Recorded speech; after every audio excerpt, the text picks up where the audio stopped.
Hello students, स्वागत है आप सबका हमारे YouTube channel education point coaching classes में। तो बच्चों, आज के इस वीडियो में हम करने वाले हैं वर्कशीट नंबर 84 क्लास 9th सामाजिक विज्ञान की किताब लोकतांत्रिक राजनीति। 16 फरवरी की वर्कशीट है, तो बेटा शुरू करते हैं इस वर्कशीट को। बेटा जैसे कि लास्ट टू वर्कशीट यानी कि वर्कशीट नंबर 82 एंड 83, उन दोनों में ही हमने लोकतंत्र क्या और क्यों से संबंधित बहुत से प्रश्न सॉल्व किए। आज की क्लास में भी हम सेम इसी चैप्टर से थर्ड वर्कशीट करने वाले हैं। तो बेटा शुरू करते हैं इस वर्कशीट को, इनके आंसर्स जानना शुरू करते हैं। सबसे पहले तो एक दलीय शासन व्यवस्था क्या होती है। बेटा एक दलीय शासन व्यवस्था, जैसा कि नाम से ही प्रतीत हो रहा है, पता चल रहा है कि वो देश जहाँ पे सिर्फ एक दल हो, यानी कि एक पॉलिटिकल पार्टी हो। तो वो देश जहाँ पे सिर्फ एक पॉलिटिकल पार्टी या एक राजनीतिक दल होता है, उसको हम एक दलीय शासन व्यवस्था कहते हैं। इसका एग्जाम्पल है चीन। चीन में सिर्फ एक ही पॉलिटिकल पार्टी है बेटा, कम्युनिस्ट पार्टी ऑफ चाइना। दूसरा है प्रेस की स्वतंत्रता से आप क्या समझते हैं। प्रेस का अर्थ होता है बेटा मीडिया, यानी मीडिया किसी भी फॉर्म में हो सकता है।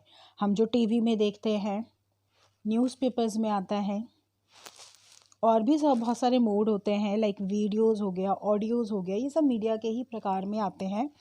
तो प्रेस यानी कि मीडिया अगर स्वतंत्रता से, यानी कि बिना किसी ऑर्गेनाइजेशन के, बिना किसी सरकार के रोक टोक के, अगर वो जो सच्चाई है अगर वो पब्लिश कर रही है, तो वो कहलाता है प्रेस की स्वतंत्रता।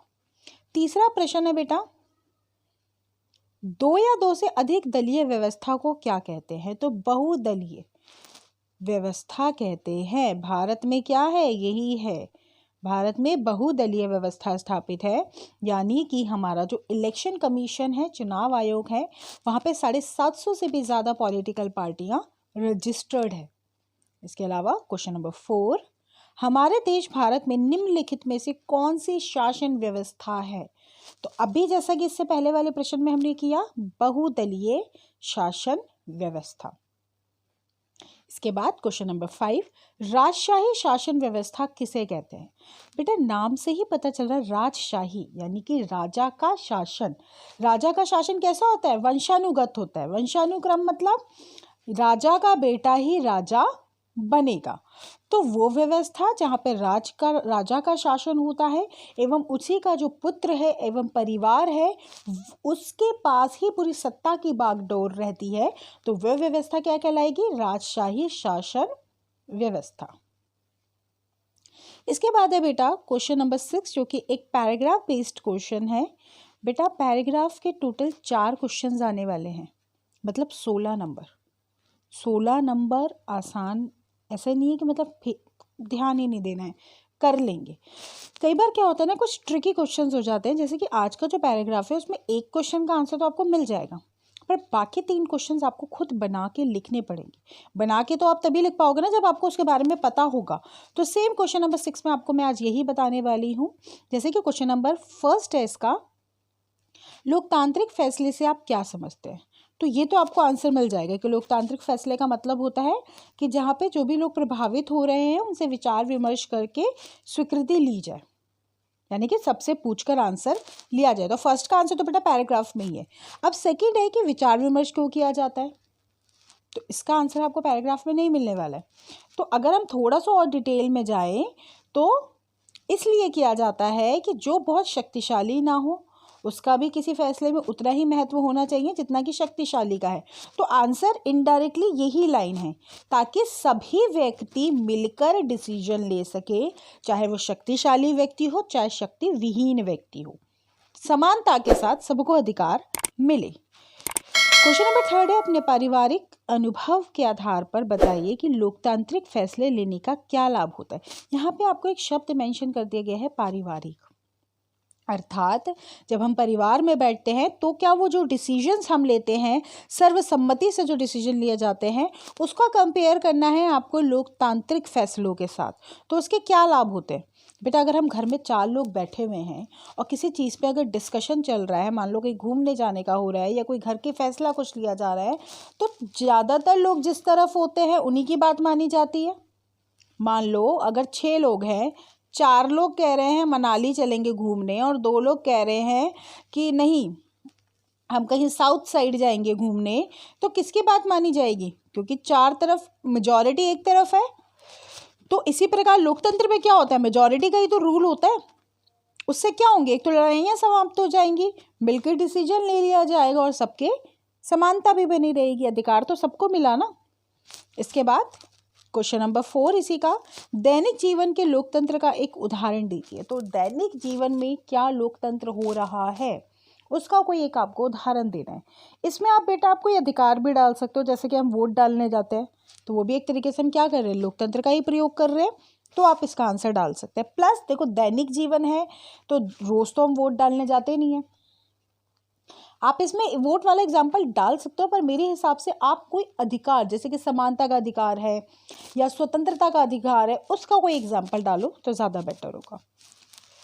इसके बाद है बेटा क्वेश्चन नंबर 7, 8, 9, 10 जो कि चारों के चारों हैं 3 और 5 नंबर के, 3 या 5 नंबर के। क्वेश्चन नंबर 7, प्रेस की स्वतंत्रता देश में लोकतांत्रिक माहौल को बनाए रखने में कैसे अपनी भूमिका निभाती है। जैसा कि बेटा आपने मेरी और अगर यूट्यूब क्लासेस देखी हों तो मैं हमेशा कहती हूँ कि लोकतंत्र के 3 स्तंभ हैं, विधायिका यानी कि जिसको हम कहते हैं legislature, executive and judiciary. Legislature, executive and judiciary. लेकिन जो मैं हमेशा कहती हूँ आपको कि जो चौथा स्तंभ है वो क्या है, मीडिया। मीडिया सच्चाई पहुंचाती है जनता तक, तो इसकी स्वतंत्रता होना बहुत ज़रूरी है ताकि ये सच्चाई जनता तक पहुंचाए। और अगर हम तक सच्चाई मिल रही है तो वही है लोकतांत्रिक माहौल। अगर सरकार की कमियां जनता तक पता चल रही है या सरकार की अच्छाइयाँ अगर जनता तक पहुंच रही हैं तो ये सबसे ज़्यादा ज़रूरी है। लेकिन अगर मीडिया फ्री नहीं है, अगर वो सरकार के कंट्रोल में है तो वो लोकतंत्र किस काम का, है ना। उसके बाद बेटा क्वेश्चन नंबर 8, महिलाओं के विकास में लोकतांत्रिक शासन व्यवस्था की क्या भूमिका रही है। देखो महिलाओं के अगर विकास की बात की जाए तो हम ये नहीं कहेंगे कि लोकतंत्र में महिलाएं बहुत ज़्यादा खुश है। बहुत ज़्यादा मतलब कि बिल्कुल घरेलू हिंसाएं हैं या बाकी चीज़ें हैं वो समाप्त हो गई। लेकिन अगर राजनीतिक एवं सामाजिक स्तर पे देखा जाए तो जी हाँ, महिलाओं की स्थिति में काफ़ी परिवर्तन हो रहा है। आर्थिक क्षेत्रों में भी महिलाओं की स्थिति को परिवर्तित किया जा रहा है, बहुत से कानून बनाए जा रहे हैं। पॉलिटिकली हमारे पास बहुत सारे राइट्स हैं। समाज में भी चाहे समानता का अधिकार हो, स्वतंत्रता का अधिकार हो, मिल रहा है महिलाओं को। ओवरऑल अगर बोला जाए तो यस, नॉन डेमोक्रेटिक कंट्रीज के मुकाबले, गैर लोकतांत्रिक देशों के मुकाबले महिलाओं की स्थिति काफ़ी अच्छी बन चुकी है। क्वेश्चन नंबर 9, लोकतंत्र में अकाल और भूखमरी की संभावना कम होती है। देखो बेटा इस क्वेश्चन को कराने से पहले मैं आपको थोड़ा सा पुराना याद दिलाना चाहूँगी कि क्लास 9th में अगर आपने हरित क्रांति वाला पालमपुर वाली स्टोरी आप लोगों को याद हो तो पालमपुर में हमने हरित क्रांति पढ़ा था। हरित क्रांति भारत ने अपनाई थी 1960s में। उसी समय अकाल पड़ा था चीन में भी, लेकिन चीन की सरकार ने कुछ नहीं किया। क्यों? क्योंकि उसे पता था भाई मेरी सरकार है, जो भी होना है कुछ नहीं, कुछ समय की प्रॉब्लम है, बाद में ठीक हो जाएगा। उनको सरकार जाने का डर नहीं था। कि जो भारतीय सरकार है ना, उसे पता है कि अगर आज मैंने अपनी जनता को प्रॉब्लम से नहीं निकाला तो नेक्स्ट टाइम ये जनता मुझे वोट नहीं देगी। देखो मोरल ड्यूटी तो बनती है ये कि नैतिकता तो यही बनती है कि सरकार में अगर आप आए हो तो आपको जनता के भले के लिए काम करना है। लेकिन फिर भी एक डर होता है सत्ता जाने का, सीट जाने का, और यही कारण था कि उस भुखमरी का जो समस्या है वो चीन पर सबसे ज़्यादा उठी थी और भारत उससे आसानी से निकल गया था with the help of new modern technologies of agriculture like HYV seeds हो गए, फर्टिलाइज़र यानी कि उर्वरक हो गए, कीटनाशक दवाइयाँ हो गई। तो इन सब के द्वारा भारत उस समस्या को बहुत ही आसानी से सुलझा पाया था। तो इस एग्जाम्पल को आप यहाँ पे लिख सकते हैं, जो कि बताएगा कि किस प्रकार जो लोकतांत्रिक देश है वो समस्याओं से बहुत आसानी से और बहुत ही अच्छे प्रकार से निजात पा सकते हैं। क्वेश्चन नंबर 10 है, देश की लोकतांत्रिक व्यवस्था को मजबूत करने में आप अपना क्या योगदान करेंगे। सबसे पहला तो हमारी जो योगदान है वो यही है कि अगर हम अपने कर्तव्यों का पालन सही प्रकार से करेंगे। देखो, अगर हम कर्तव्यों का पालन नहीं करेंगे तो सामने वाला व्यक्ति अपने अधिकारों का प्रयोग नहीं कर पाएगा। इसका बहुत अच्छा एग्जाम्पल है, अगर मुझे फोटो लेने का अधिकार है तो सामने वाले के पास भी निजत्व का अधिकार है। ये नहीं कि मैं किसी की भी फोटो खींचती घूम रही हूँ, नहीं ना, क्योंकि उसके पास भी तो निजी जीवन का अधिकार है। मैं उसकी प्राइवेट लाइफ में इंटरफेरेंस नहीं कर सकती। तो अगर मैं अपने कर्तव्यों का पालन सही प्रकार से करूंगी तो सामने वाला व्यक्ति अपने अधिकारों का प्रयोग सही प्रकार से कर पाएगा। साथ के साथ हमें ये भी देखना चाहिए कि अगर हमारे आसपास ऐसा कुछ हो रहा है तो हम उसके लिए कैसे लड़ें, लोगों को कैसे अधिकार प्राप्त कराएं।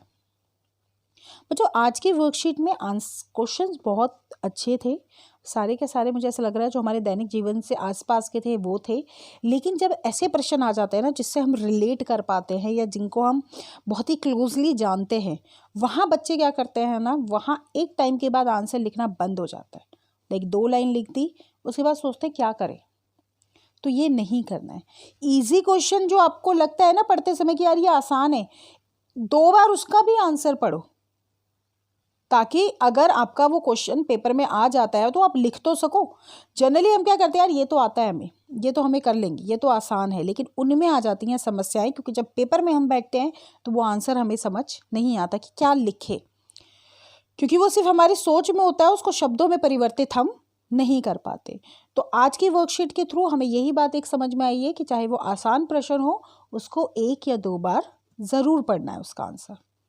ठीक है बेटा, मिलते हैं नेक्स्ट वीडियो में, तब तक अपनी पढ़ाई जारी रखिए। Thank you so much.